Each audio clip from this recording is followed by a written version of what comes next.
د کابل ښاروالۍ له لوري د کابل ښار د اتمې ناحیې اړوند د رحمان مینې د ای برخې سړک د جوړولو چارې پیل شوې.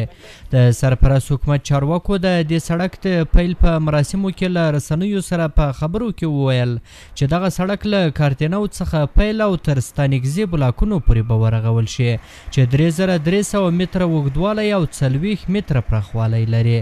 د چارواکو په خبره چې په دغه سړک به نږدې 162 میلیونه افغانۍ لګښت راشي او د 13 میاشتو په موده کې به یې چارې پای ته ورسیږي. دغه پروژه چې نن موږ تاسو د افتتاح شاهدان یوسو چې د سړک نو نشرو تر چاره‌ای ستانکزي پورې اول فاز، بیا د چاره‌ای ستانکزي نه بل سړک داسې وصلېږي د کابل لوګر خواته او یو بل سړک داسې وصلېږي د سړک تپې خواته چې دا دریم فاز دی. ان شاء الله د دغه پروژې تطبیق سره به کومې ترافیکي ستونزې چې په مرکز کې یا چمن حضوري شاوخواته مینارجات کې چې ترافیکي ګڼه ګوڼه وه د دغه پروژې په تطبیق سره به ان شاء الله د کابل دغه ترافیکي ستونزه چې په مزدحمو ساحو کې وه هغه به تر ډیره کچه حل شي. یعنی کوم خلک چې د هغې ولایتو جنوب ولایتونو څخه راځي او غواړي چې شرق خواته لاړ شي یا 12 ارزان قیمت منطقې خواته لاړ شي نو هغې ته نه ده په کار چې هغه ټول راشي او په چمن حضوري چاره‌ای کې داخل شي او د دې ځای نه انتقال شي. نو د دغه پروژې په تطبیق سره به هغه خلک چې دې خواته شرق خواته ځي نو هغه کولی چې د دغه مسیر نه استفاده وکړي. د دوی په خبره چې د دې سړک په جوړېدو سره به د کابل ښاریانو ډیری ستونزې حل شي او دغه راز تر ډیره بریده به د ترافیکي ګڼې ګوڼې مخنیوی هم وشي.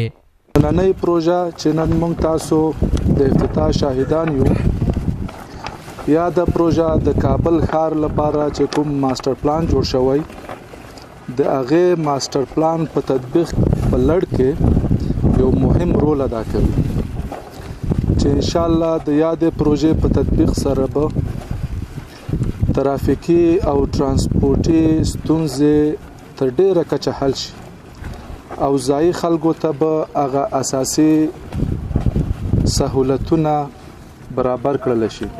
د سرپرست حکومت د ریاست الوزرا کفیل چې په دې مراسمو کې برخه اخیستې وه په خپلو خبرو کې وویل چې سرپرست حکومت په ټول هیواد کې په بیلابیلو برخو کې په زیاتو پروژو باندې کار پیل کړی چې په پای ته رسېدو سره به یې خلکو ته ګڼې اسانتیاوې رامنځته شي. اسلامي امارت به د اسلامي نظام د قیام او د امنیت ترڅنګ د ملک د ترقۍ لپاره به هم کارونه کوي. لکه نن دغه پروژې شروع کېدل د ښاروالۍ لخوا نه د افغانستان د اقتصاد د پرمختګ لپاره یو ښکاره مثال، د افغانستان د آبادۍ لپاره یو ښکاره مثال دی.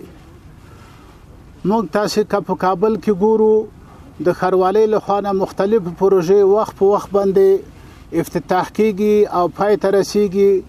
کله د سړک افتتاح وي او کله د یو چوک افتتاح وي، کله یو بل کار په مخه کړی وي.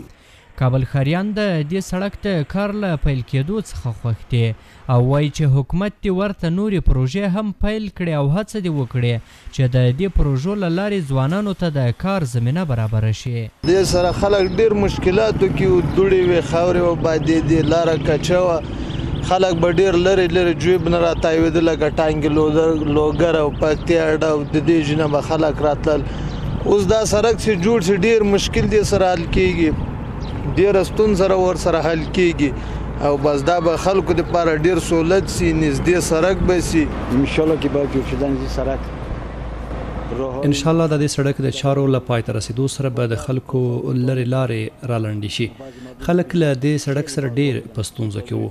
د کابل حلقوي سړک که جوړ شي له یوې خوا به خلکو ته زیاته اسانتیاوې رامنځته شي او بله خوا به ډېری کسانو ته د کار زمینه برابره شي.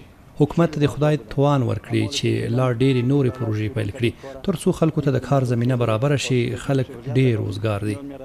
د یادونې وړ ده چې کابل ښاروالۍ په دې وروستیو کې ویلي وو چې روان کال کې د کابل ښار په بیلابیلو سیمو کې 150 بنسټیزې پروژې تر لاس لاندې لري. احسان الله کریمي، CMG، کابل.